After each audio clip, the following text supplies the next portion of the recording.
हर हर महादेव। आप सभी को नाग पंचमी की हार्दिक शुभकामनाएं। आज यानी 9 अगस्त शुक्रवार को नाग पंचमी का पर्व पूरे जोर शोर से मनाया जा रहा है। यह पर्व नाग देवता को समर्पित होता है।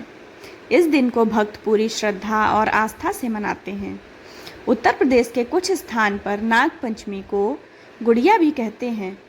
इस दिन शुभ मुहूर्त में नागों की पूजा करने से विशेष फल की प्राप्ति होती है। नाग पंचमी पूजा का शुभ मुहूर्त प्रातः 5:47 से 8:27 तक रहेगा। नाग पंचमी की पूजा को पूरे विधि विधान से किया जाता है और यह पूजा नाग पंचमी की कथा के बिना अधूरी है। तो आइए यहाँ आप पढ़िए और हम आपको सुनाते हैं नाग पंचमी की व्रत कथा। प्राचीन काल में एक सेठ जी के 7 पुत्र थे और 7 के विवाह हो चुके थे। सबसे छोटे पुत्र की पत्नी श्रेष्ठ चरित्र की और सुशील थी, लेकिन उसका कोई भी भाई नहीं था। एक दिन उस घर की बड़ी बहू ने घर लीपने के लिए पीली मिट्टी लाने के लिए सभी बहुओं को साथ चलने को कहा, तो सभी एक साथ डलिया और खुरपी लेकर मिट्टी खोदने के लिए निकल पड़ी। जब बहुएं मिट्टी खोद रही थीं, तभी वहाँ एक सर्प निकला, जिसे बड़ी बहू खुरपी लेकर मारने का प्रयास करने लगी।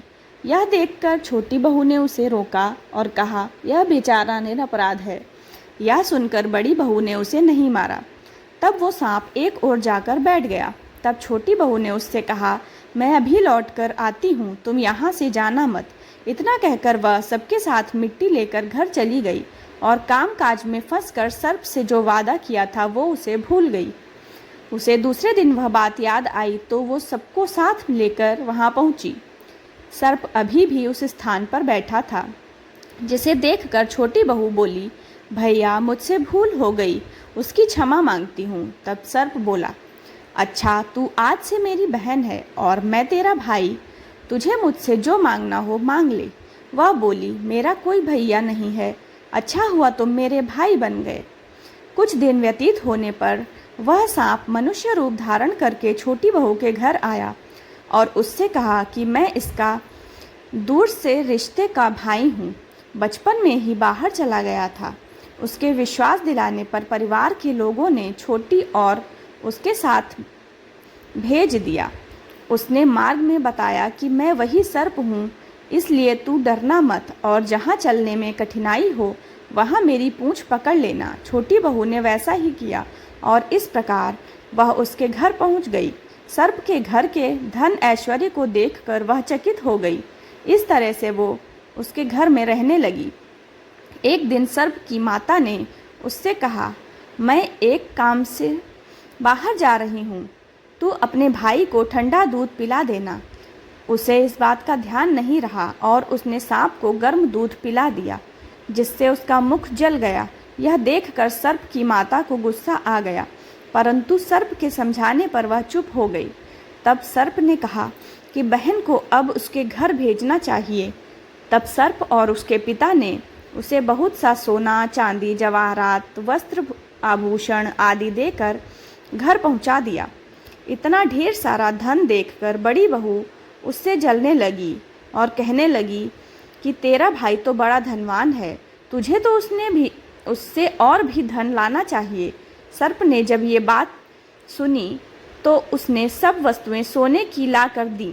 यह देखकर बड़ी बहू ने कहा, इन वस्तुओं को झाड़ू भी सोने की होनी चाहिए। तब सर्प ने झाड़ू भी सोने की लाकर दे दी।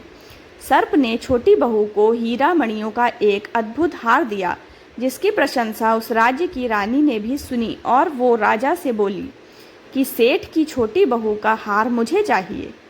राजा ने मंत्री को आदेश दिया कि उससे वह हार तुरंत ही ले आओ। मंत्री ने सेठ जी से जाकर कहा कि महारानी जी छोटी बहू का हार पहनेंगी, वह हमें दे दो। सेठ जी ने डर के कारण छोटी बहू से हार लेकर उन्हें दे दिया।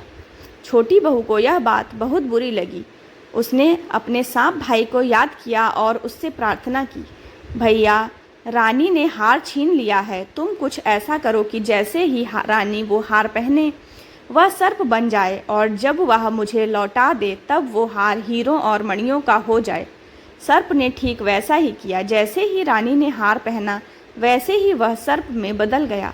यह देखकर रानी चीख पड़ी और डर गई। यह देखकर राजा ने सेठ के पास खबर भेजी कि छोटी बहू को तुरंत भेजो। सेठ जी स्वयं छोटी बहू को लेकर राजा के दरबार में उपस्थित हुए। राजा ने छोटी बहू से इसका कारण पूछा तो वह बोली, राजन, धृष्टता क्षमा कीजिए, ये हार ही ऐसा है कि मेरे गले में हीरों और मणियों का रहता है और अगर इसे कोई और पहनता है तो ये उसके गले में सर्प बन जाता है। छोटी बहू ने जैसे ही उसे पहना वैसे ही हीरो मणियों का हो गया।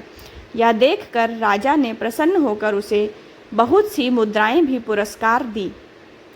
उसके धन को देखकर बड़ी बहू ने ईर्ष्या से उसके पति को उसके विरुद्ध भड़काया, जिसके कारणवश पति ने अपनी पत्नी के आचरण पर शक किया। तब वह स्त्री फिर से अपने सर्प भाई को याद करने लगी। उसी समय सर्प ने प्रकट होकर कहा, यदि मेरी धर्म बहन के आचरण पर किसी ने संदेह प्रकट किया तो मैं उसे खा लूँगा। यह सुनकर छोटी बहू का पति बहुत प्रसन्न हुआ और उसने सर्प देवता का सत्कार किया। कहते हैं उसी दिन से नागपंचमी का त्यौहार मनाया जाता है और स्त्रियां सांप को भाई मानकर उसकी पूजा करने लगीं। ये लेख लोक मान्यताओं पर आधारित है। इस लेख में शामिल सूचना और तथ्यों की सटीकता संपूर्णता के लिए भक्ति ज्ञान चैनल उत्तरदायी नहीं है। Thank you for watching. Please like, share और सब्सक्राइब करें मेरे चैनल को। Thank you.